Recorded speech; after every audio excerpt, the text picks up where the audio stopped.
and welcome to yet another episode of Cookie Pocket, an attempt at a podcast. I'm Christian, joined by Zach and Mitchell as always, and today we will be discussing Sing Street, a musical film, you could say, directed by John Carney.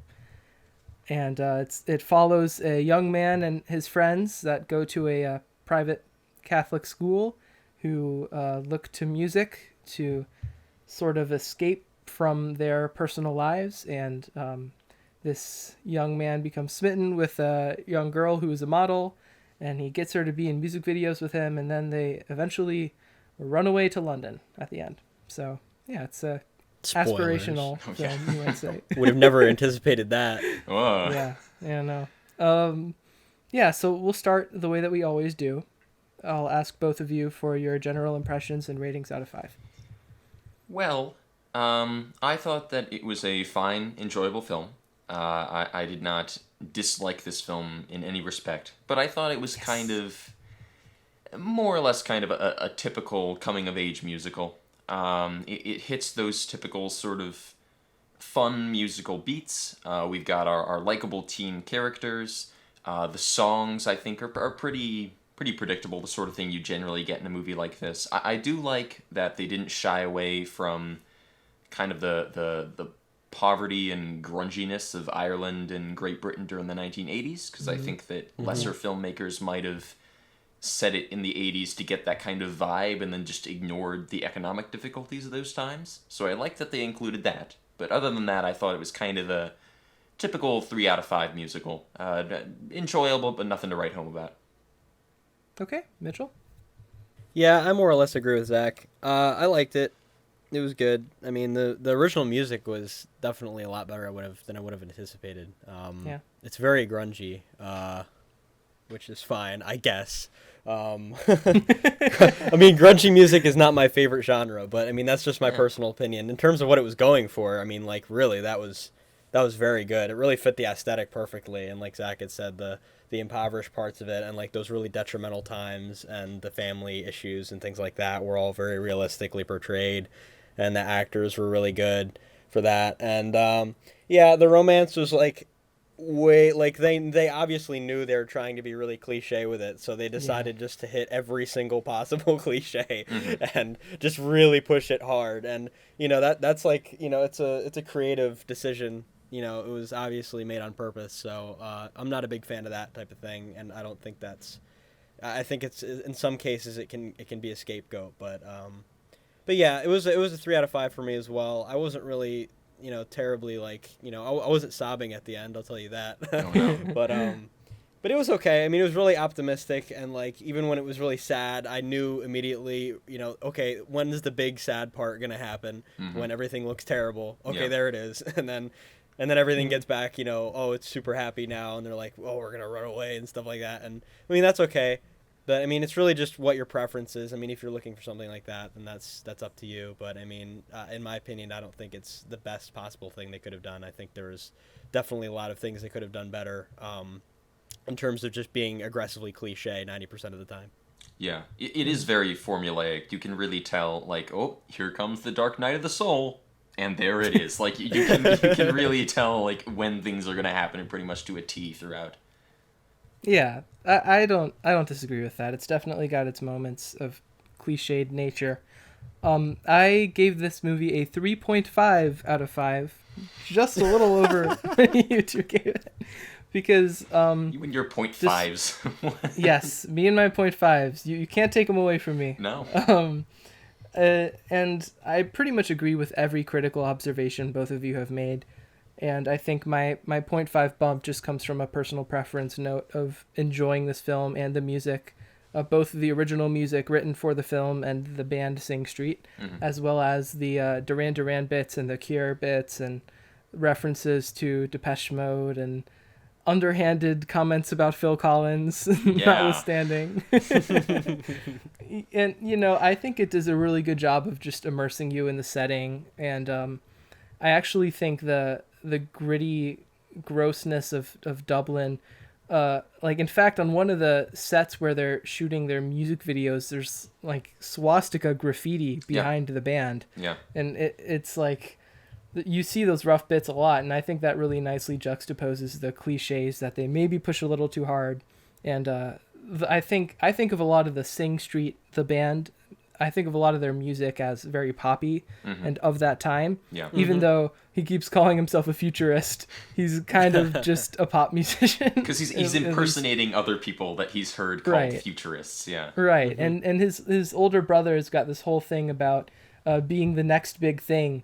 And what he's really doing is calling back to David Bowie and Duran Duran and these other acts, which is fine. But and I actually think it kind of suits him to be a little more pretentious about what he's doing and thinking it's a little more self-important than it might actually be. But overall, I like it a lot. I like the music. I think the music is the heart of this film and the most important thing. And yeah, I give it a 3.5 out of 5. Yeah, I think you'll definitely, if you are an actual musician, as you are, Christian, I think it's quite possible you'll get more out of this movie and the story that it's telling.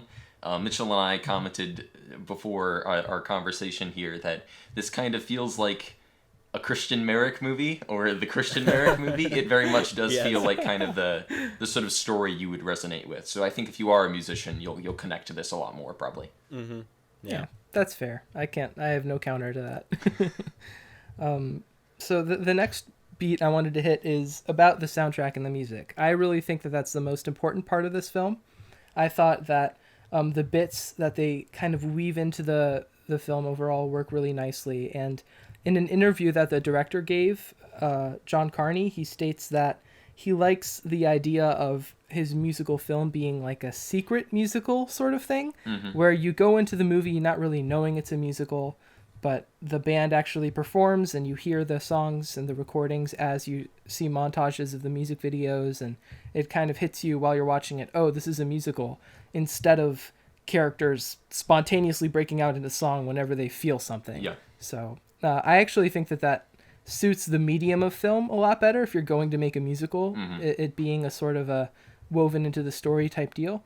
So I wanted to ask you guys, what did you like about the music just on a face value? Did you enjoy the original music and the 80s hits that we heard? And did you like how it was woven into the plot? And what did you think of that overall?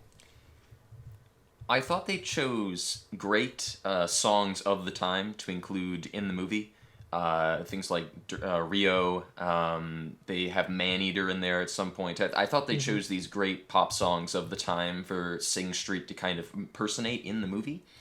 As far as the original songs, I didn't find them all that memorable. I found them fun while I was in the actual movie, but thinking back, I don't think I can remember any of those original songs at all, barring maybe the occasional, like, name drop within the actual songs. Like, I remember the rhythm of the model type thing in the actual song, but I don't remember the song as a whole. Those didn't really stick with me.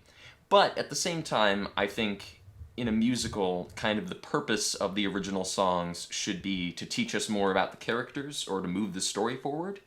And I really remember the things that were happening with the characters when the songs were playing, even if I don't actually remember the songs. So I think they served part of their purpose, even if they weren't necessarily the best, most memorable songs for me. Yeah, I mean, I can agree to an extent. I feel like there's an inherent fault in, like, basically all movies that create their own original music when it's trying to be a musical. That's not, like, a bombastic, in-your-face musical. So when they're, like, incorporating it into the film, I mean, even those kids, I mean, like, when they start, like, figuring it out and making the songs for the first time, then they're, like, they don't even remember the songs. They have to, like, practice it over and over again. So, like, us hearing it once, I guess, is, like, you know, I mean, I don't know. I mean, it's, you can get away with some of it, I guess, but, I mean, it's kind of just an inherent thing. I feel like when you're making original songs in a movie like this, and especially with kind of the same vibe generally with all of them, kind of all in the same genre, I don't think they're really meant to be, like, memorable, like you remember the lyrics and how the tunes went and things like that. I think it was just the purpose behind the songs and why they were writing them. So, I mean, that's just my opinion, though. But just as is everything. But yeah, the other songs that they included in there were pretty good. There's a big problem that a lot of movies now, especially Netflix, has a problem with, and they look up like top 10 most popular songs of 1982 and then just or 1985 or whatever, and they just like chuck them in there. Bohemian Rhapsody, put it in there, like just everything. They constantly hammer it, and I'll say that School of Rock kind of suffers from this because a lot of their songs are extremely popular in my opinion, and they were very popular before the movie came out. So, but I mean I think that's a problem that movie has that this one has a lot less of, especially since the songs that they have in this are poppy enough to be incorporated with, non-original songs. So. Yeah, I would say that I really loved all the music, just as a music fan or a musician. Like Zach said earlier, kindly. I think that they did a good job of weaving their way between hits and ones that make sense for what the band is going for and the circumstances they're presented in.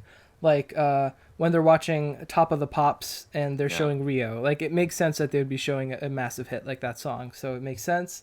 And then when they're talking about the concept of happy, sad, and the older brother gives him that record of The Cure, and then they play In Between Days by The Cure, which is a hit, but not like a massive hit like Just Like Heaven or Boys Don't Cry or something like that.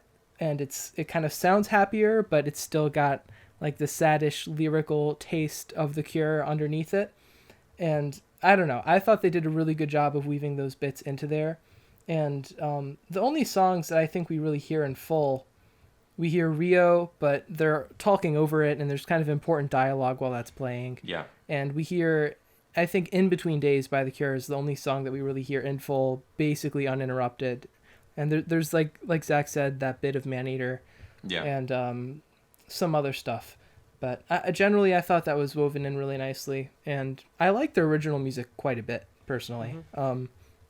The one thing I would say is I think that the first song they write is the best song that they write, which is maybe not ideal.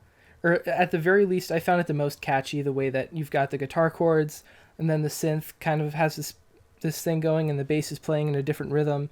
And that's kind of like simple but ingenious songwriting that I would not totally expect a band that's writing their first song to be able to pull off. Mm-hmm.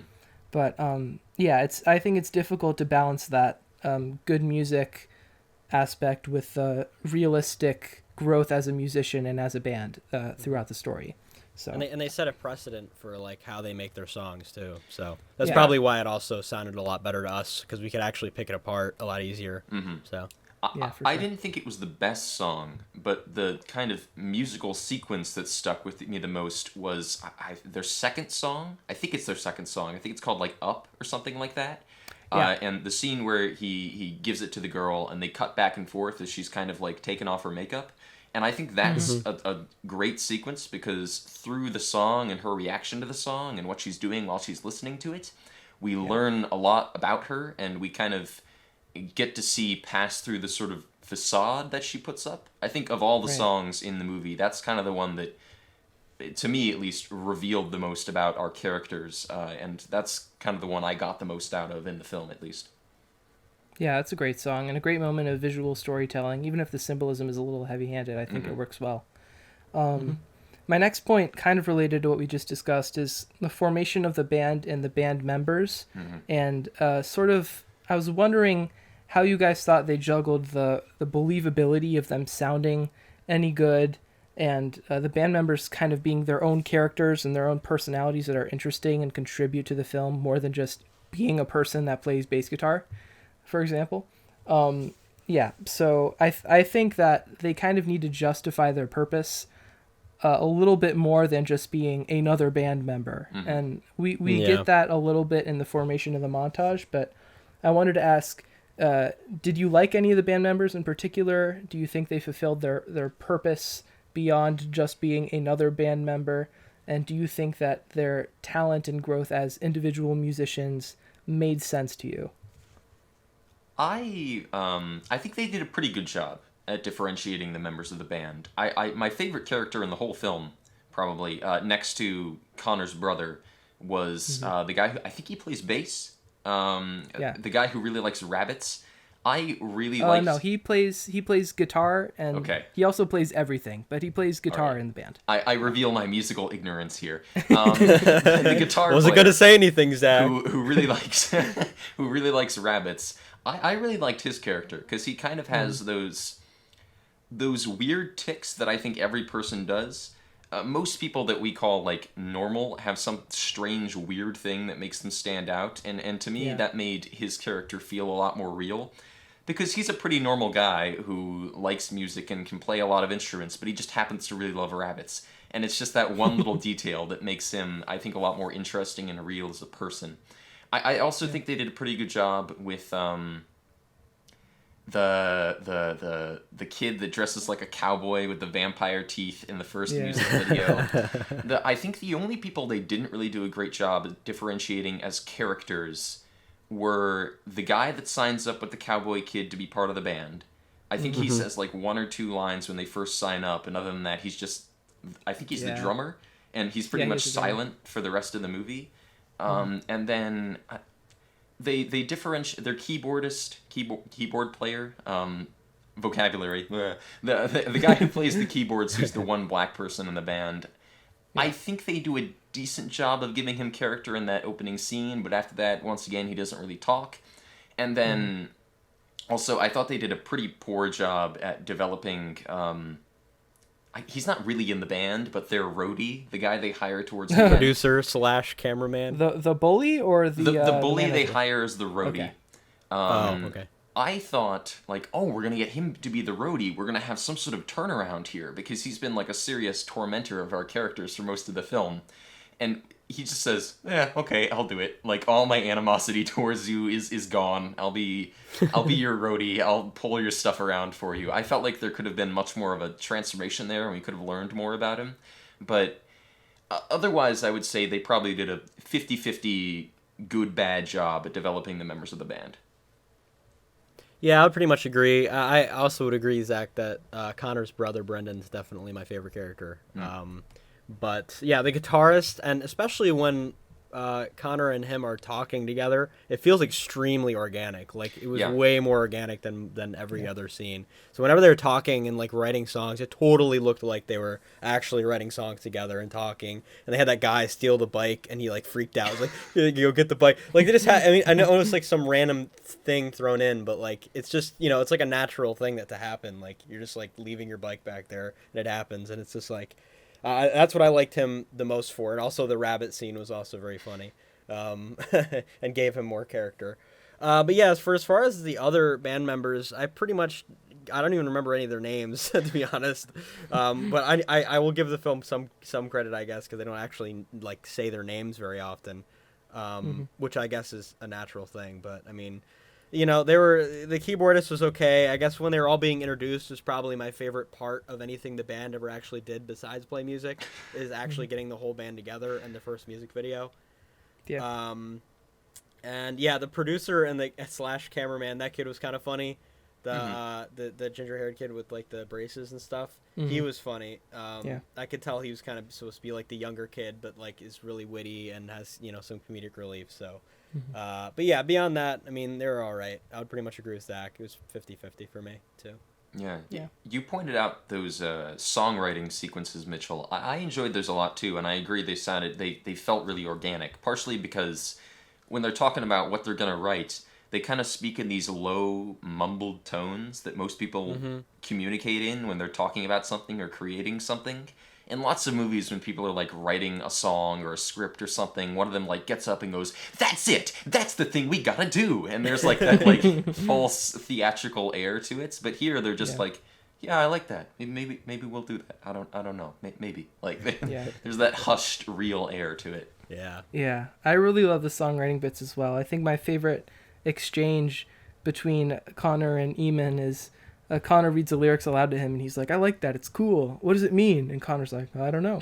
I think that's great. I think that's a delightful microcosm of what songwriting is really often times it's just people putting words together that sound nice and meaningful together, but they don't really know what it means themselves either. So that was definitely a nice natural bit. With regard to the formation of the band, I think I definitely agree with you guys. A couple of them are a little neglected. At the same time, I think it's a little necessary because it's hard to focus on every individual member of the band and still give enough attention to Connor's romantic thing with Rufina. Yeah. Which to me is probably more of the heart of the film than the band is. Like he literally forms the band so that he can get her phone number. Yeah, So, It says on the movie poster. It does, yes. so yeah, I mean, and I agree with you guys. Connor's brother Brendan is by far my favorite character, and I think he delivered a really strong performance.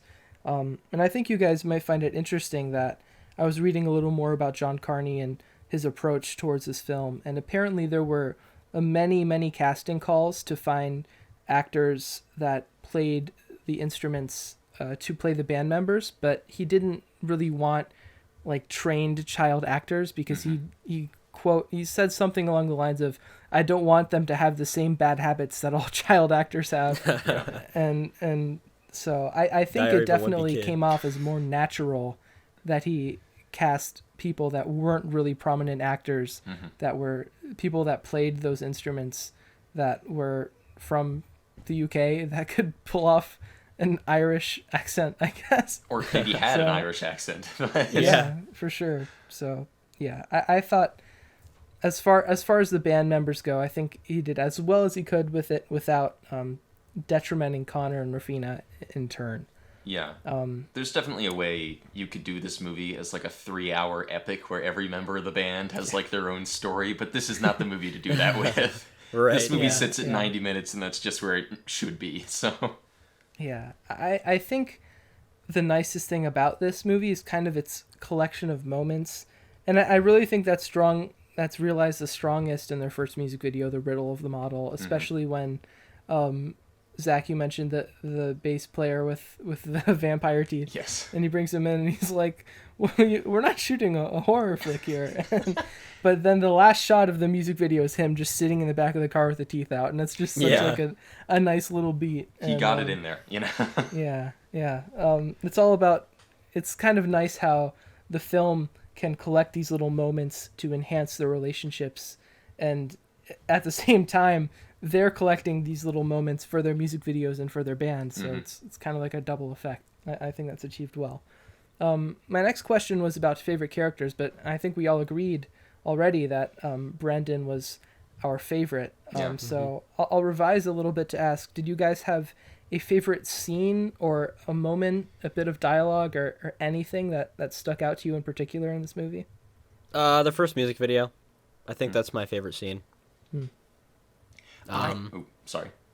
No, go ahead, Zach. Oh. Do it. That's all I wanted to say. Oh, well, okay. I really liked, I really enjoyed pretty much all the music video sequences because as somebody who does make short films and things like that, a lot of the time you get to the place and you're like, well, what are we going to do today? Like, how are we going to shoot this? And then there's a lot of improvisation there. Christian, you've been in one or two of my films, so I think you can maybe attest to that. But, Yes. and I really did like kind of seeing that creative element of everybody kind of bringing their own improvisation to the music videos to kind of put them together sort of on the fly. Yeah. But in terms of favorite sequences with our favorite character, I really liked the scene in Brendan's room where he's sort of talking about what he could have done and how he never really made anything of himself. And I think that's a really great scene because throughout most of the movie we see him as just kind of the slacker or he's kind of this weird mixture of like the slacker and the sage in that he kind of just lies around at home smoking pot, but he's also sort of the one that influences Connor and sort of convinces him or inspires him towards music in the first place. And we kind of learn a lot more about his background and what put him in this position in that scene. And he becomes a lot more than just those two archetypical roles of slacker and sage in that, I think. So that'd probably be my favorite scene. Yeah, I think I'd agree with both of you, actually. Impossible. The opening music video is definitely my favorite musical beat, and I think that sort of mini monologue that Brendan gives is probably the most affecting moment for me, at least. So yeah. This is going to shape up to be a shorter episode for us. I just have one more question. Oh my god. How did you guys feel about the ending? It's a little bit trite. Connor enlists Brendan's help to drive them to this small boat on the ferry so they can drive it all the way to London. And it's kind of odd, I think, that instead of just ending with them driving away and his brother cheering them on, they're like driving for another minute, and then they see this big boat, and they wave to the people in the boat, and then they're following the boat. And if I was in the editing room, I would have said, cut that. We don't need that. That's fat. So that was an issue for me. But in terms of how trite it was, yeah, it's a little dumb. Like, what they're doing is dumb, I think. But it fits everything that they say and do for the entire rest of the movie for them to make that decision. So I think it is sort of self-justified, even if it's not intelligent. But I wanted to ask what you guys thought of the decision and how they sort of play out the ending. It kind of wrote itself into a corner because I feel like they really tried to develop the everything going to crap. Yes. You know, SHIT hitting the fan, and just they're thinking of every possible bad thing that could happen at once.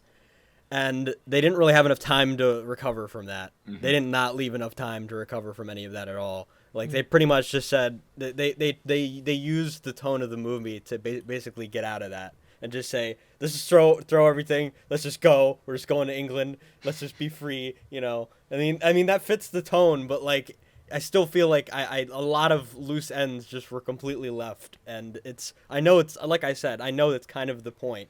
But it's just as trying to follow something very strictly and formulaic, and just to break away that hard from it, and to be so emphasizing with a lot of the, you know, just throwing a bunch of things away and just leaving is kind of not very appropriate, I don't think. Yeah, I'm inclined to agree. I didn't dislike this ending as much as I expected to, but I think I had to add a lot of cynicism to get an ending that I kind of liked out of this, because the way I've ended up seeing the ending is that Connor and Rafina are probably not going to make it in England. The ending, I think, is designed to make you think, and there they go, off to a life of success. Look at them vanish into the distance. But I think, looking at the ending realistically, they're probably not going to make it. They don't have any connections. They don't have any money. They don't have agents. And Connor expects to get some kind of a record deal from just sailing into England on his tiny little dinghy. So I think they're probably not going to make it, but the point is that they've tried, and they've gone the distance, as Rocky would say. And so I think if you interpret the ending that way, it's a pretty decent ending, but I definitely agree that the whole thing with the boat feels so tacked on. If we're trying to extrapolate something out of it, I think maybe there's a possibility it was like visually meant to represent them following in the wake of other people who have gone from Ireland to England penniless and made it big, but I think you need to do a whole lot of tying up loose strings to actually get that kind of interpretation out of them just following a big boat. So I think it's an okay ending, but it really depends on how you interpret it. You could really take a lot out of what Brendan said and kind of how Connor interpreted it as well. Because you kind of would assume that Connor would just be like, oh, I just have to not make the same mistakes my brother did. Duh. You know, that's like the obvious, you know, symbolism. But and the message that his brother's trying to portray. But you could also be like, maybe Connor wants to make his own mistakes first and, you know, go off doing random crap and not thinking about his future just like his brother did, and do those same things and make the same mistakes. And that way he can learn more from his own experiences than he can advice or any type of advice from his brother. So if you want to look at it really in depth, I think that's a good way of looking at it. Yeah, I pretty much agree with both of you guys said. The last note I'll say about the ending and the decision to leave in general is, and this kind of bothered me a little bit throughout the movie, but I'll just say, in my experience and from what I understand from just history, forming bands is relatively easy. Keeping them together for an extended period of time is very, very, very hard. Extremely hard. And it's not even about there's definitely the idea of warring egos and creative differences, but beyond that, it's just putting several people in a room together that are extremely passionate about making this thing, and they all inevitably have some different idea of what they want to do and how they want to do it.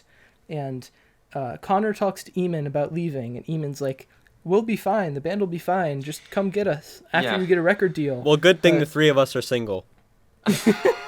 It's just, it's kind of ridiculous. I mean, because first of all, if Connor's presenting all this and he's the only one there presenting it, I feel like the natural implication and inference to make there is that he's trying to get a record deal as a solo artist, and these are musicians backing him up in his demo. Not this is my band. And there's just this idea that Eamon and Connor are the only two opinions that matter in the group, and that's sort of a rhetoric throughout. And I'll say I'm in a small band with just two other guys. We're a three-piece.